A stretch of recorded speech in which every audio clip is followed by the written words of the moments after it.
What is going on, everybody? James Hancock here. We're going to switch things up today and set aside the world of film and television, and instead, I'm going to be sharing my first impressions of Diablo IV. The early access to the open beta started yesterday, but I've already hit the level cap, so I figured it was a perfect time to take a breath, press pause, and discuss the good, the bad, and everything in between of this highly anticipated game. For people who don't know, the early access to the open beta is going to continue through 3 p.m. on Monday afternoon Eastern Time. And then there'll be another open beta weekend next weekend from March 24th to March 27th. And if you pre-order the game, you automatically get access to the open beta. And if you've been following my channel for a while, you might be justifiably asking, what the fuck are you doing reviewing a video game? Like, aren't you going way outside your lane? And yes, I am. However, I love the fantasy genre, whether you're talking about tabletop RPGs, video games, film, television, fiction, whatever the case might be, and I'm always looking for the best of the fantasy genre. And the sad reality is that in the world of film and television, they often get it wrong when it comes to delivering the kind of fantasy that I like. And there are exceptions. I mean, I love House of the Dragon, and I love the rotoscope animated movie, The Spine Knight. And I love the animated series, The Legend of Vox Machina, but these are the exceptions as opposed to the norm. The norm is crap like Willow, or The Lord of the Rings, The Rings of Power, or The Witcher, and all these other interchangeable, bland fantasy shows that are made by people who clearly don't give a damn about the fantasy genre. And even if you've never played a game in the Diablo franchise, or never played a game by Blizzard, period, I'm going to recommend that every fantasy fan out there go out there and watch the announcement cinematic for Diablo IV. It's basically a 9-minute short film where we see the return of the big baddie, the big heavy in this video game, Lilith. And it just, like in 9 minutes, manages to surpass and exceed most entries in the fantasy genre, whether you're talking about Netflix shows or feature films or whatever the case might be. It's gruesome. It feels like super occult and dark. It almost feels like something forbidden that we should not be watching, where we see a team of adventurers looking for treasure where they inadvertently, well, one of them's looking for knowledge, the rest are looking for treasure, but they inadvertently allow the return of this horrible demonic creature. And as any video game enthusiast can tell you, there are plenty of great cinematics out there that led to subpar games. I mean, look at a cinematic like DC Universe Online, maybe the best cinematic ever made for any video game, and the game was just, whatever. But one of the main reasons that cinematic got me so excited when I first saw it is that I used to be a fanatic for Blizzard games. My gateway drug into the world of Blizzard was Warcraft 3, 20 years ago. That continued through Warcraft 3, The Frozen Throne. Played some Diablo 2, but I wasn't a fanatic for Diablo 2, but the music for the Rogue Encampment, strong contender for my favorite music from any video game ever. But my real love affair with Blizzard began with the World of Warcraft in like February of '07. After I saw Make Love Not Warcraft, the South Park episode, I dove into the World of Warcraft, and that love affair pretty much continued on and off through like 2014. I mean, during the financial crisis in '08 and '09, all I did was screw around with my guild and go on raids, and some of my favorite gaming experiences ever were in the World of Warcraft, taking down raid bosses. It was just so goddamn fun. And then my last game I played in the world of Blizzard was Diablo 3 when it first released, and it wasn't as addictive as the World of Warcraft, but it was a really fun game, and I was obsessed with playing it in hardcore mode, and eventually I got pretty far with the character that I was really in love with, and I died, and anyway, if you die in hardcore mode, you lose your character forever. I don't recommend hardcore mode for Diablo 4 because I died a hell of a lot over the last 24 hours. But let's get into my first impressions for this open beta. The only parts of the game that are available are the prologue and the first act, and as I mentioned before, there's a level cap of level 25, and pretty much when you hit that, you can just go on gear farms or finish up remaining quests. And I've cleared a hell of a lot of content. The only thing I haven't done yet, I haven't been into any of the strongholds, and apparently unlocking strongholds is a big part of the experience. I'll be doing that tonight. But for this weekend, the only classes available were Rogue, Barbarian, and Sorcerer. So I decided to play Sorcerer, and I went with a Frost build. I always enjoyed playing Frost builds in Diablo 3. But if you're curious, here's a close-up of my sexy Sorcerer, and I look forward to playing around with more dress-up options as I customize my gear. And apparently next weekend, the Druid and the Necromancer will be available as well. I think that's actually all the classes at the official launch of the game. And according to announcements from Blizzard, any progress you make this weekend will carry over to next weekend. However, any progress you make in the beta will not carry over to the official shipping game on June 6th. But I should also mention that I was playing the game on the Xbox X, which was a little weird for me because all my previous Blizzard experiences were always on my laptop or on a desktop. But I was watching an interview with a lot of the developers, and they said they've been playing the game with controllers. So I figured if they're playing with controllers, I can do so as well. And I should also mention that I played this on level 2 veteran mode, which is the harder of the two modes available, but mode 3 and 4 are not available during the beta. But yeah, I very wisely chose not to go hardcore because, as I mentioned before, I died a hell of a lot while playing over the last day, especially during this world event or this giant boss event, this boss called a Shava, where basically anybody in the area can participate in this giant boss battle. But we got absolutely wrecked. There are only about 25 or 30 players there, but we got them down to about 33%. But by the end of the battle, I had died so many times to run back. All my equipment was down to zero, so whatever contributions I was making toward the end of the fight were pretty minimal. Also, through my Xbox, I managed to record a few seconds of footage right before the world boss encounter began, so this is what it looks like as it's taking shape. But then once the battle got underway, I totally forgot to record anything else. But as far as my overall immediate emotional response to the gaming experiences, I would say that the game is very solid, but not the kind of game that's going to make you neglect to brush your teeth or put off sleeping or put off your personal hygiene. And if you're a gamer, we've all had those experiences where we just get so locked in that for a couple days or for a couple weeks, it's better if people just leave you alone or don't come by because just the smell is going to be horrific.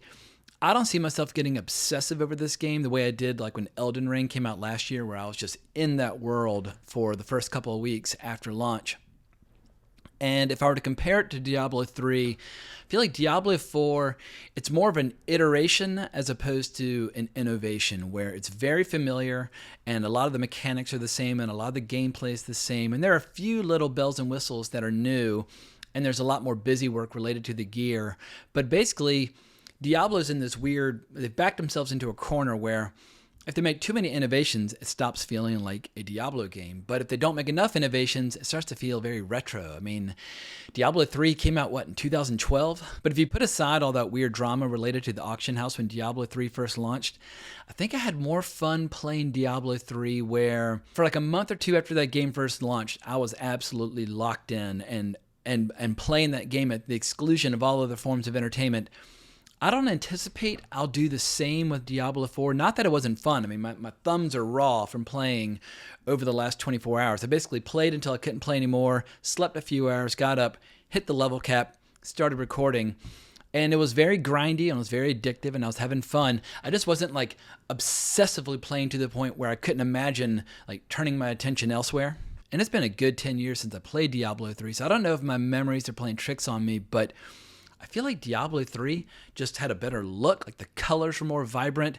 It just felt more stylish. Like the characters are more interesting to look at. I enjoyed watching my character in action more than watching the sorcerer I was playing. And maybe I was just getting the wrong gear, or maybe I wasn't zooming in enough. But I just felt like, just the overall aesthetic of Diablo 3 was more pleasing to the eye. But I would have to go back and revisit it to do a proper compare and contrast. And if you're experienced with the world of Diablo from Diablo 2 or Diablo 3, I never played Diablo 1, but if you're experienced, all the kind of equipment maintenance and gear optimization and I guess like specs that you can build with your character, all that will feel very intuitive and very natural. I would say it's probably a little busier this time where there's more options for fine-tuning your character, and obviously that'll play a much heavier role when you reach in-game content.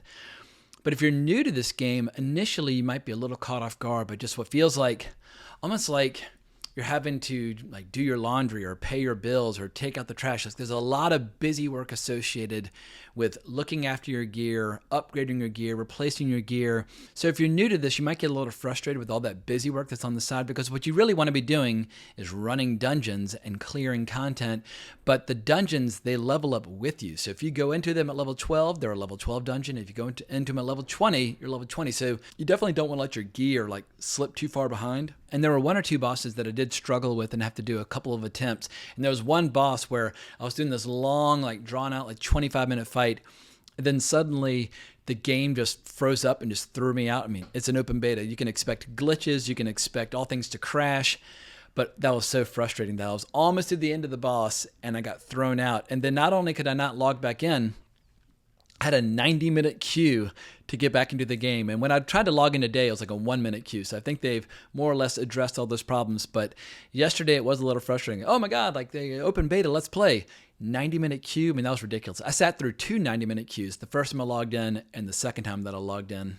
But as far as what I liked about the game is concerned, I thought it was pretty cool the way that they effortlessly and seamlessly allow you to join certain events alongside other players. Even if you're not in a party, even if you just want to fly solo, if you run up to a certain event where there are 3 or 4 players already deep into a boss fight or whatever the case might be, as long as they're not in a dungeon, you can just run up and join them, help them kill the boss, and when the event finishes, you'll get your gear, your experience, your gold, and that sort of thing. So they definitely seamlessly integrate the playstyle of different players, even if you do just want to be a lone wolf. But when you go into a dungeon, you will be flying solo unless you join a party. And that's the way that I played all the various dungeons that I explored. And occasionally they'll give you a little wingman or like it's an escort quest or you're trying to help somebody.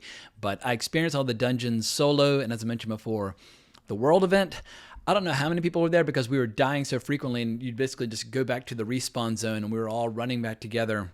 But we just got absolutely shredded by a Shava. I kept getting a little bit too close, and he does this thing where he just basically wipes out everything around him like 2 or 3 times in a row, and you basically just got to dodge and get the hell out of the way. But we got our shit handed to us, so I'll definitely be going back and looking for a little payback this evening. And I'm excited about Strongholds. Apparently, from what I heard in all the interviews with the developers, Strongholds were like a dungeon or an instance where once you've gone through them, kind of unlock a new zone where other players can participate, and it's going to lead to other quests and that sort of thing. So I'm excited about that, but I do feel like this game's a little overly busy where they give you so many side quests and they give you so many main quests and they give you so many little options for your gear. You can kind of get paralysis through overanalysis, like, oh my God, like I feel like I'm in class being given assignments as opposed to organically finding things that are fun to do. It reminded me a little bit of when I first started playing World of Warcraft when the Burning Crusade expansion had just been launched. And there were so many quests and there were so many things to do that basically took me like months before I could even like really figure out like, how do you play the game? Like, what should be my priorities? Like, what's a dungeon versus a raid, etc. and so forth. But I feel confident that by the end of this weekend, and particularly by the end of next weekend, I'll have more or less exhausted all the various options in Act 1. But the big question is it worth the money? I threw down $100 to get some, jacked up steroid version of the game in advance. And I did have fun and I was locked in. Like I said, I played until my thumbs were raw, but it's a tough call. Games are insanely expensive. And obviously if a game's great, you more than get your money's worth. I mean, $100 game, if you love it, you're probably going to play it for maybe 1,000 hours of game time. So you're basically getting 10 minutes of entertainment for every dollar that you spent. But goddamn, I don't know if I can with full confidence tell people that they should pre-order the game. They might want to wait because most games when they first launch, or a lot of games when they first launch, bear little resemblance to what they become several months or a year later as they work out all the kinks and add additional content. Maybe you want to wait and see where Diablo IV is going, or maybe you want to wait and see what people's impressions are of Act 2, 3, and 4, because right now, I would not say I was getting $100 of entertainment out of the experience. I mean, compare that to another game which I played very recently where I went back and downloaded the game Darkest Dungeon from 2014, and now all the expansion packs are available, but I spent $20 on it, and I just loved it. I just lived in that game for like 1 or 2 months, and when it came to strategy and the look and the aesthetics and the emotion and the challenge, it was one of my all-time favorite games. So also, it's a little bit unfair to judge Diablo IV next to Darkest Dungeon because Darkest Dungeon was an amazing experience, and I went straight from Darkest Dungeon into this, but I'm much more excited about Darkest Dungeon 2, which I believe comes out in May. But if you were to compare Diablo IV with another big, giant, like kind of gold standard marquee game, Elden Ring, which came out last year, which ahead of the game's release had equally cool cinematics to get you fired up. But Elden Ring is heads and shoulders above Diablo IV. And one of the main reasons I stopped playing Blizzard games is that From Software kind of stole me away. Dark Souls 1, 2, and 3, and Sekiro Shadows Die Twice, and now Elden Ring. Those games were all remarkable, and I think some of the best games of the last decade. And the Blizzard gaming experience and the tone of the quests and the style of the dialogue is obviously very different from Software. But yeah, there's just so much about this game that feels like Blizzard hasn't really evolved or grown or changed at all in like the 10-year interim since I stopped playing their games. And we've seen an entire sea change in the gaming space since then. And now we're seeing games like The Last of Us being adapted into critically acclaimed shows. And I feel like, yeah, Blizzard needs to play a little catch up. I feel like what Blizzard really needs is a cool show or movie based on their IP. And obviously, I know that in 2016, there was a Warcraft movie which came out, which was a giant disappointment. I'm talking about a good series or movie based on their IP, because their competitors are, kind of sneaking ahead of them now. And maybe what Blizzard really needs is a brand new IP. Like, let StarCraft, Diablo, and the World of Warcraft all just kind of fade into the past. I mean, obviously, I know there's still people that are playing those games, and I know World of Warcraft is still ongoing, but yeah, I feel like Blizzard, they really need a shot in the arm. Diablo 4 is not the shot in the arm. It more or less feels like more what came before. It's fun, it'll pass the time, but it will not be taking over my life unless there are some dramatic, surprises in the game that I've not been exposed to in the first act. So long story short, my conclusion is it's a fun game, worth buying if you're a Blizzard fanatic or you're nostalgic about the good old days of Diablo 2 and 3. But I wouldn't necessarily recommend that people spend the money now if you're brand new to the Diablo world or the Blizzard world. There are definitely better games out there. Yeah, and Darkest Dungeon 2, when it comes out in May, who knows? If that game's really good, I might not even play Diablo 4 at launch because I'll be so sucked in to that other game. But before I wrap up this video, I do need to bring you a public service announcement because Manscaped now has beard products and now a brand new nose and ear hair trimmer. If you haven't already heard, the leaders in below-the-waist grooming are traveling north of your South Pole with the revolutionary Beard Hedger Pro Kit, plus have now launched the brand new Weed Whacker 2.0, which confirms they have all the best tools for your hygiene toolbox, or at least your hygiene toolbox when you're not completely sucked in to a really addictive video game. But time for you to upgrade your toolbox by going to manscaped.com and using our discount code WRONGREEL in all caps for 20% off plus free shipping. The Beard Hedger Pro Kit is the ultimate package that makes it easier than ever to craft your signature look. This thing is an elite beard trimmer. The Beard Hedger is tough on hair but smooth on your face, leading to single stroke efficiency that brings satisfaction one stroke at a time.